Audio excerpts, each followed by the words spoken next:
Un saludo a todos los que se encuentran con nosotros en estos momentos para iniciar una serie de programas alrededor del habla. El ser humano es una persona de relación, de encontrarse con el otro, y eso lo hace por medio del lenguaje, la palabra, la imagen, distintas maneras que tiene el ser humano de relacionarse, de encontrarse con el otro. Y lo hace básicamente a partir de abordar distintos temas: teatro, deporte, historia, música, todo cabe, ¿cierto? Gastronomía, naturaleza, y de eso vamos a ir tratando todos esos tópicos a lo largo de estos encuentros. Para hoy tenemos al profesor Jaime García Neumann, doctor en Filosofía del Derecho de la Universidad de Valencia, quien ha profundizado en un tema muy especial que es conocido como la leyenda negra. ¿Por qué leyenda? Eso es lo que queremos indagar un poco, ¿cierto? Si hoy en día que se habla de las falsas noticias, de las noticias que a fuerza de repetir se vuelven verdad, pero que realmente a veces no tienen mucho fundamento, pues podemos mirar que esto no es tan nuevo. Esto ha ocurrido a lo largo de la historia, y eso es lo que hoy en día se está tratando de escudriñar: cómo ha sido la relación de España con sus territorios en América y qué tanto hay de verdad detrás de todo lo que se habla en términos pues de lo que se ha conocido o se ha llamado la leyenda negra. Entonces vamos a escuchar al profesor Jaime García, quien lo que va a hacer es inquietarnos al indagar sobre este tema tan fundamental para nosotros, ¿cierto? Para conversar alrededor de él. Entonces los dejo con la exposición del profesor Jaime, a quien agradecemos inmensamente que haya aceptado la invitación para estar con nosotros. Muchas gracias. Muchas gracias por la invitación a participar en este programa, especialmente a la profesora Leonor Rubiano. Este tema de la leyenda negra es un tema que nos interesa muchísimo. Hemos estado trabajando sobre esto en la Universidad de Valencia en los últimos años, y hay una efervescencia, especialmente en el campo académico, de los historiadores y demás, novelistas y demás, en España y en otros países de Hispanoamérica.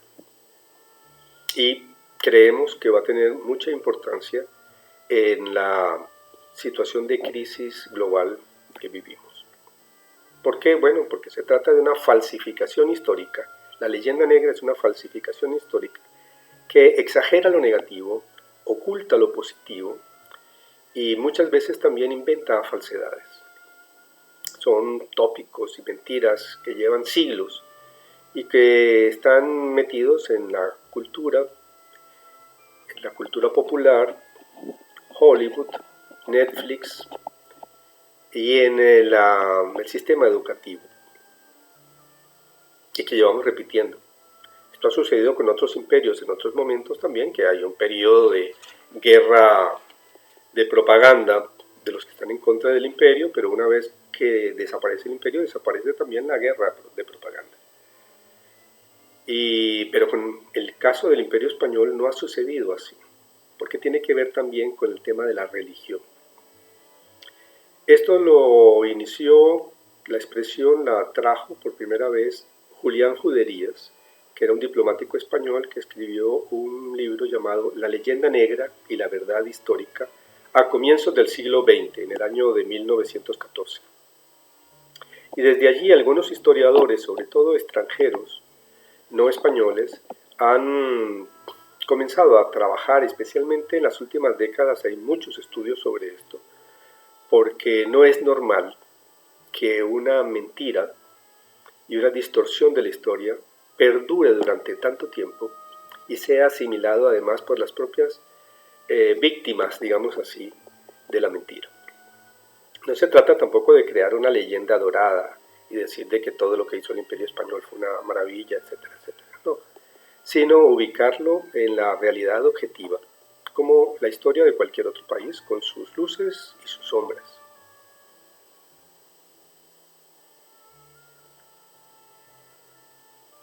¿Por qué es importante? Es importante porque la historia de cualquier persona representa su identidad. Cuando perdemos la memoria, perdemos nuestra identidad. y ese es el problema de enfermedades como el Alzheimer, por ejemplo. Y la historia de una familia es la identidad de la familia, y de una comunidad, y de una nación. Y si nos han contado una historia falsa, no conocemos la verdadera historia de nuestras naciones, pues no podemos asumir la identidad histórica que realmente nos corresponde y que realmente tenemos. Por eso es tan importante. Y eso produce también un sentimiento de falsedad, de frustración, de inferioridad, de culpa, que no tiene ninguna razón de ser. La Unión Europea, por ejemplo, ha estado preocupada por estas falsedades que se repiten y se repiten en los países protestantes sobre todo, y países que surgieron durante la Reforma como naciones nuevas, por ejemplo los Países Bajos, de manera de que el himno nacional de Holanda o la educación que se transmite a los niños se transmite de que el Imperio Español fue un imperio cruel, que los mataba, etcétera, etcétera, y no se dice nada de las cosas positivas que se lograron en ese momento.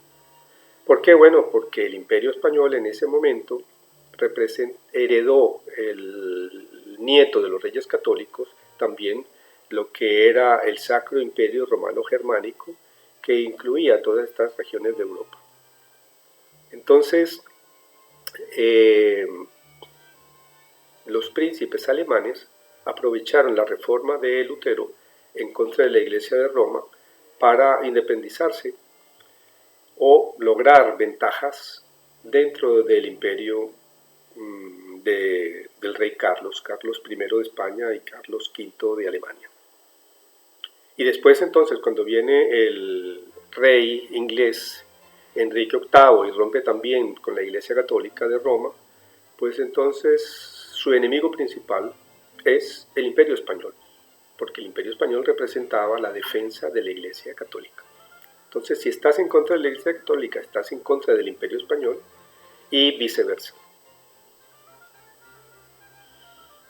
Tiene un origen entonces religioso y político, pero después, cuando llegaron entonces la Ilustración, el periodo de la Ilustración, ya no era tanto religioso, sino ideológico. Y esa ideología se ha ido transmitiendo al liberalismo del siglo XIX y a las izquierdas del siglo XX.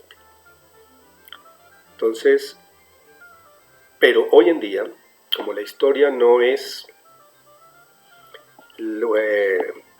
una posverdad, sino que la historia es una ciencia que tiene su objetividad, se están estudiando de nuevo toneladas de documentos que se crearon en su época, en respecto, por ejemplo, a la expulsión de los judíos, respecto a lo que fue la conquista de América, la Casa de Contratación de Sevilla, las leyes de Indias, a lo que fueron los tribunales de la Inquisición, que son los tópicos generalmente que se usan para denigrar entonces de España y ponerlo como que la Iglesia Católica es la oscuridad, está en contra de la ciencia, está en contra del progreso, es cruel, comete genocidios y demás.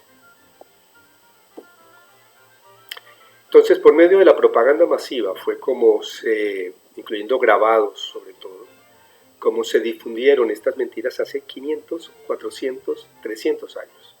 El asunto es por qué continúan, una vez que desapareció el Imperio Español, continúan estas falsedades en las películas de Hollywood y en los libros de historia.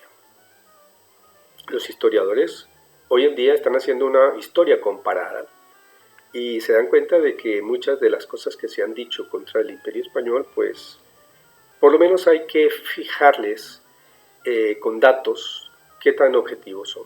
Se habla, por ejemplo, de la expulsión de los judíos en el año de 1492. Y los judíos se habían venido para España justamente porque habían sido expulsados repetidamente de Francia, de Alemania, de muchas naciones del oriente europeo, para no hablar de la persecución que hubo en los siglos siguientes hasta el siglo XX. Entonces, eso hay que ubicarlo exactamente, la forma como se hizo y por qué. Igual con la Inquisición. Entonces, el hecho de que exista un tribunal como la Inquisición, eso no era exclusivo de España. Sin embargo, se le ha identificado a España como el país de la Inquisición oscurantista y demás.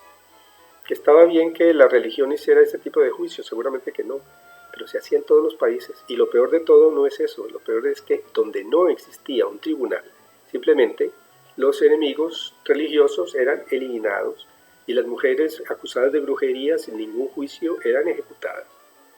Entonces, si vemos las cifras y vemos comparativamente lo que sucedió con la Inquisición, resulta que los historiadores hoy en día dicen, mira, hay que aclarar esto porque fue la forma de evitar una guerra religiosa como la que destruyó gran parte del centro de Europa, el Santo Oficio, la Inquisición. Y con el genocidio de los indios americanos sucede algo parecido también. Entonces se dan unas cifras y se repiten y se vuelven a repetir y unos historiadores se basan en los otros para exagerar y resulta que no es así. La densidad de población que podía existir en un continente donde se dedicaba gran parte de la población existente a la recolección, la caza y la pesca era muy baja. Segundo, 150.000 españoles que pudieron llegar en el siglo XVI no pudieron acabar con millones de personas.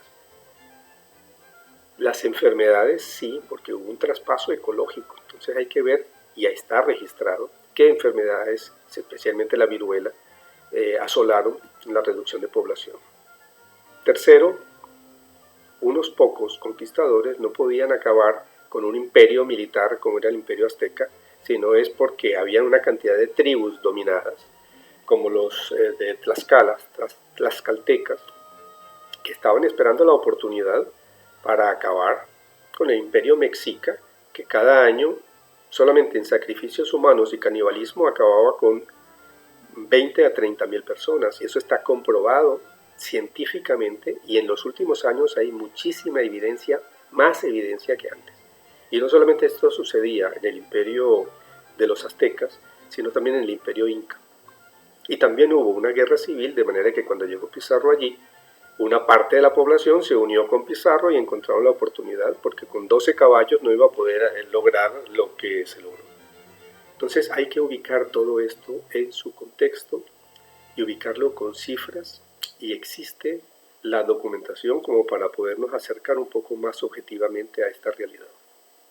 Además, ¿cuál es el resultado? Compara lo que es el imperio español en América, como 100 años después de la llegada de Colón ya había más de 200 poblados y 60 ciudades donde se estaba transmitiendo toda la cultura del Renacimiento europeo, incluyendo la construcción de catedrales y la música y la escultura y la arquitectura y la construcción de hospitales y la construcción de caminos, etc., con lo que hicieron holandeses e ingleses en Asia, en África, franceses o belgas, y no solamente en el siglo XVI, en el siglo XIX y comienzos del XX.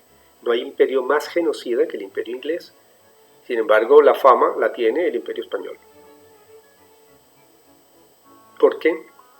Y con eso quiero terminar, porque representamos cerca de 700 millones de personas que hablamos la misma lengua y que tenemos una historia común. La mayoría la desconocemos, la tenemos conocida de una manera tergiversada.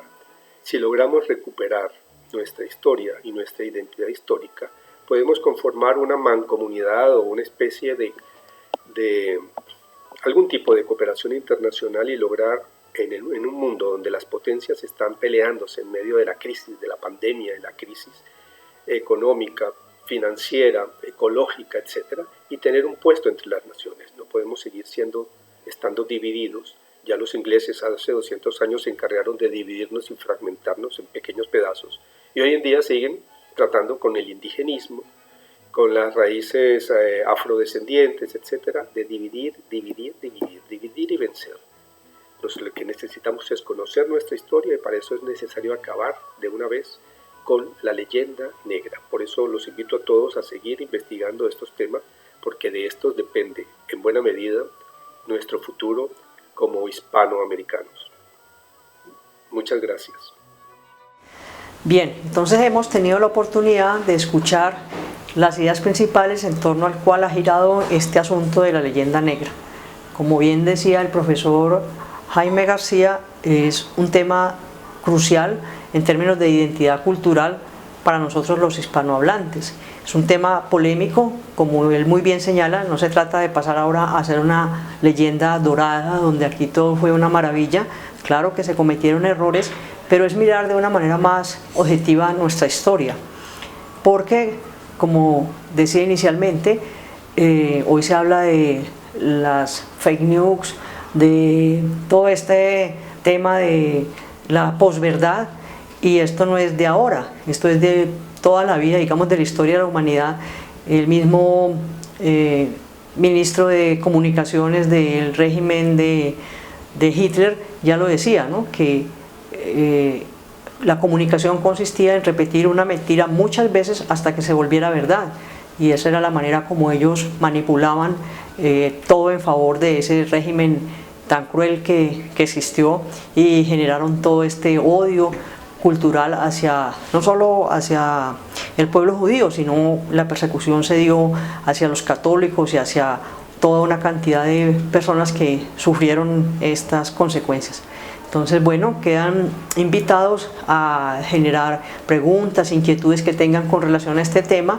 Les vamos a dejar un correo a través del cual se pueden comunicar y ampliar los que deseen ya contactarse directamente con nuestro expositor, a quien agradecemos inmensamente su disponibilidad para participar en este programa ¿De qué hablas cuando hablas? ¿De qué hablamos cuando hablamos? Muchas gracias.